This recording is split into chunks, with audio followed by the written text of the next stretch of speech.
নম্বর দরবারি হুজুর।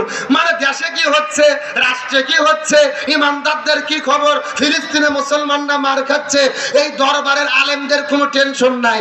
দরবার ঠিক, ওরা ঠিক। আর 4 নম্বর আলেমের নাম হলো দরকারি। এখন দরকারি আলেম কাদেরকে বলে? যে আলেমগুলো জালেমের জুলুমের বিরুদ্ধে কথা বলে, সেই আলেমগুলো কোরআনের হক কথা বলে, সেই আলেমগুলো কোরআনের সত্য কথা বলে, সেই আলেমগুলো নবীর হক কথা বলে, প্রয়োজনে নবীর তরিকায় জেলে বন্দী হয়, প্রয়োজনে ফাঁসির দড়িতে ঝোলে, তারপরে বাতিলের কাছে মাথা নত করে না। এরাই হলো দরকারি হুজুর। আর এই দরকারি হুজুর যাবে জান্নাতে। আমার কথা কি বুঝেছেন? তাহলে বলেন আলেম কত প্রকার? সরকারি, তরকারি, দরবারি, দরকারি। তাহলে সরকারি হুজুর সরকারের দালালি করে, তরকারি হুজুর খাওয়ার পেট পুজো করে, দরবারি হুজুর দরবারের দালালি করে, আর দরকারি হুজুর একমাত্র আল্লাহর গোলামি করে। এই দরকারি হুজুর বাংলাদেশে আছে, 2-4 জন যারা আছে তারাই ভেতরে গেছে। আর যারা তেল তেলা তাদের কোনো বিপদ। তাহলে আমরা দরকারি হুজুরদের সঙ্গে আছি না নাই? আসেন আলোচনায় ফিরে যাই। আপনাদের কি কষ্ট হচ্ছে? মন খারাপ করতেছেন? তাহলে আলেমদের যত অত্যাচার নির্যাতন করা হোক না কেন, আলেমদেরকে সম্মান দান করবে কে? আল্লাহ। আর ধরে বলে মুসলমান গভীর মনোযোগ। আমি আপনাদের মধ্যে একটা দৃষ্টান্ত দেওয়ার পর আপনাদের মধ্য থেকে দোয়ানে বিদায় নিয়ে চলে যাওয়ার চেষ্টা করব। কথাগুলো সুন্দর করে বোঝার চেষ্টা করবেন। ভারত উপমহাদেশের ভেতরে আল্লাহর একজন জগৎ বিখ্যাত বলেছিল আল্লামা খাজা কুতুবউদ্দিন আল বেকালকাকি রহমাতুল্লাহ আলাইহি। আল্লামা খাজা কুতুবউদ্দিন আল বেকালকাকি রহমাতুল্লাহ আলাইহি সেদিন পৃথিবীর মধ্য থেকে বিদায় নিয়ে চলে যাবেন, তার মৃত্যুর পূর্বে সমস্ত ছাত্রদেরকে ডাকতে বলে, এ ছাত্ররা তোমরা ভালোভাবে জেনে নাও, আমার মৃত্যুর পরে জানাজার নামাজ পড়ার কোনো দরকার নাই। বিনা জানাজায় আমার লাশটাকে তোমরা কবরে দাফন করবে। এই কথা বলার পরে সমস্ত ছাত্রগুলো কান্না করতে শুরু করলেন। হুজুর এটা আপনি কেমন কথা বললেন? আপনি তো ভারত উপমহাদেশের মধ্যে জগৎ বিখ্যাত আল্লাহর ওলি, অথচ আপনি বিদায় নিয়ে চলে যাবেন, আপনার মৃত্যুর পরে কেন জানাজা পড়তে পারবো না? রাজা ডাকতে বলে, পৃথিবীর মানুষেরা রে, আমার মৃত্যুর পরে যদি তোমরা জানাজা পড়তে চাও, যে লোকটা নামাজের মধ্যে ইমামতিত্ব করবে তার মধ্যে কমপক্ষে 4টে গুণ থাকা লাগবে, তার মধ্যে কমপক্ষে 4টা শর্ত থাকা লাগবে। এই 4টা শর্তের যদি মানুষ পাওয়া যায়, ওই লোকটা আমার নামাজের ইমামতিত্ব করবে। আর 4টে গুণের লোক যদি পাওয়া না যায়, জানাজা দরকার নাই, তোমরা বিনা জানাজায় আমার লাশটাকে দাফন করে দেবে। সমস্ত ছাত্রগুলো কান্না করতে করতে বলে, হুজুর কি কি 4টা শর্ত থাকা লাগবে, কি কি 4টে গুণ থাকা লাগবে বলেন তো দেখি। খাজা ডাকতে বলে, আমার মৃত্যুর পরে সেই লোকটা নামাজের ইমামতিত্ব করবে, ওই লোকটা এমন একজন লোক হবে, ওই লোকটা এমন একজন লোক হবে রে, সেই লোকটা 40 বছর ধরে তাকবীরে উলার সঙ্গে জামাতে নামাজ আদায় করেছে। সুবহানাল্লাহ বলে। কত বছর বললাম? যে লোকটা 40 বছর ধরে জামাতে নামাজ আদায় করেছে, আমার নামাজের মধ্যে যে লোক ইমামতিত্ব করবে তার মধ্যে 2 নম্বর গুণ থাকা লাগবে। শুধু 40 বছর ধরে ফরজ নামাজ আদায় করলে হবে না, সেই লোকটা 40 বছর ধরে জামাতে ফরজ নামাজ আদায় করার পাশাপাশি গভীর রজনীতে ঘুম থেকে উঠে উঠে উঠে উঠে তাহাজ্জুদের নামাজটাও পড়তে মিস করে না। 1 নম্বর 40 বছর ধরে ফরজ নামাজ আদায় করেছে, 2 নম্বর 40 বছর ধরে তাহাজ্জুদের নামাজটা আদায় করেছে, 3 নম্বর গুণ হলো এই লোকটা যুবক হওয়ার পরে জীবনে কোনোদিন কোনো মহিলার দিকে ইচ্ছে করে তাকায় নাই। আর 4 নম্বর গুণ হলো এই দিনাজপুরের মুসলমান চিৎকার করে বলেন তো, আসরের ফরজ নামাজ কয় রাকাত? 4 রাকাত। আরো জোরে বলেন। এই 4 রাকাতের আগে সুন্নাত আছে কয় রাকাত? খাজা ডাকতে বলে, বলে আমার মৃত্যুর পরে যেই লোকটা নামাজের ইমামতিত্ব করবে ওই লোকটা এমন একজন লোক হবে রে, যেই লোকটা 40 বছর ধরে 4 রাকাত আসরের ফরজের আগে 4 রাকাত সুন্নাতটাও পড়তে ভুল করে না। এই 4টে গুণের যদি লোক পাওয়া যায় ওই লোকটা নামাজের ইমামতিত্ব করবে। আর যদি 4টে গুণের লোক খুঁজে না পাওয়া যায়, জানাজা দরকার নাই, তোমরা বিনা জানাজায় লাশটাকে দাফন করে দেবে। চিৎকার করে বলেন তো জানাজার জন্য শর্ত আছে কয়টা? আরো জোরে সাউন্ড নেই। আপনাদের কি কষ্ট হয়?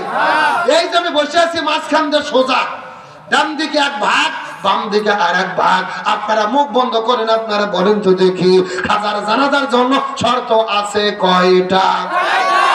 আরো জোরে আপনারা মুখ বন্ধ করেন, আপনারা বলেন তো দেখি খাজার জানাজার জন্য শর্ত আছে কয়টা?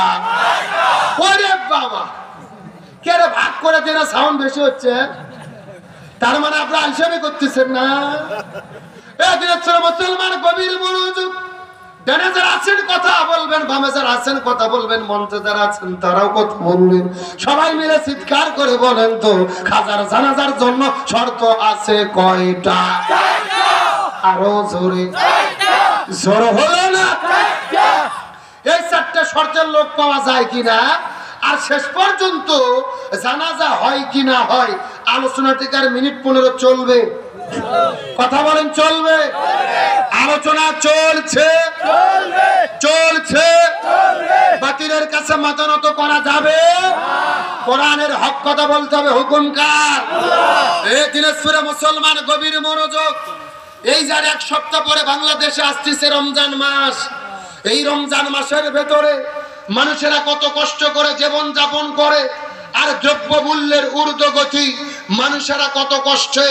আর ঠিক সেই সময়ে দেখলাম আজকে একজন মন্ত্রী বক্তব্য দিল যে বাংলাদেশের সবকিছুর দাম বেশি, খেজুরের দাম বেশি, আঙুরের দাম বেশি, আপেলের দাম বেশি।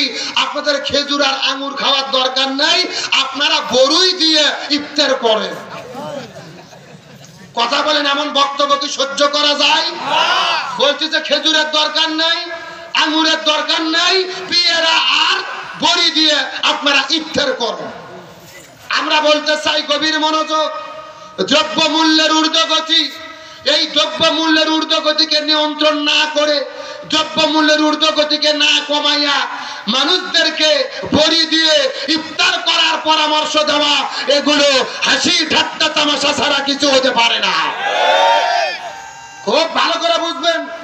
তার কারণে আমরা খেজুর দিয়ে ইফতার করি, এটা শুধু স্বাদের জন্য নয়, আমরা খেজুর দিয়ে ইফতার করি রাসূলের সুন্নাহ পালনের জন্য। কথা বলেন না কেন? আর রাসূল বলেছেন মানে হাব্বা সুন্নতি ফাকাদ হাব্বানি, যে ব্যক্তি আমার একটা সুন্নাতকে ভালোবাসলো ও যেন আমি নবী আমাকেই ভালোবাসলো। আর রাসূল বলেন ওয়াকানা মাই ফিল জান্নাহ, আর যে ব্যক্তি আমার একটা সুন্নাতকে মহব্বত করলো ওই ব্যক্তি আমার সাথেই জান্নাতে থাকবে। এখন আপনাদের ব্যর্থতা, খাদ্য মূল্যের দ্রব্য মূল্যের ঊর্ধ্বগতি কমাতে পারতেছেন না। মানুষদেরকে কি বলতেছে? বড়ই দিয়ে ইফতার করো, পেয়ারা দিয়ে ইফতার করো। ওই যে ফখরুদ্দিনের সরকার গেছে 2004 সালে, ও কি বলেছিল? বেশি করে আলু খাও, ভাতের চাপ কমাও। প্রধানমন্ত্রী গত বছরে বলল বেশি করে কাঁঠালের বার্গার খাও, গরুর গোশতের চাপ কমাও। আবার যখন বেগুনের দাম বাড়লো বললো বেগুন বাদ দাও, মিষ্টি কুমড়া দিয়ে বেগুনি রেসিপি খাও। আর এখন নতুন করে বলতেছে খেজুর আঙুর বাদ দাও, এখন তোমরা বড়ই আর পেয়ারা দিয়ে ইফতার করে খাও। আমরা বলতে চাই দ্রব্য মূল্যের ঊর্ধ্বগতি নিয়ন্ত্রণ করতে না পারলে প্রয়োজনে ব্যর্থতার দায় নিয়ে পদত্যাগ করুন, জনগণের সঙ্গে ঠাট্টা করতে পারবেন না।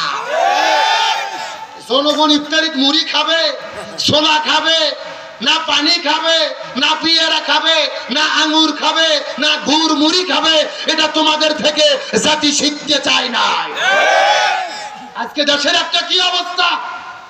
এই যে 1 বছর আগে বাংলাদেশের এক নেতা বক্তব্য দিল কি, বাংলাদেশের যে উন্নয়ন মনে হচ্ছে আমরা জান্নাতে আছি। এই শুনছেন না বক্তব্য? এখন ওদের দৃষ্টিতে বাংলাদেশ হলো জান্নাত।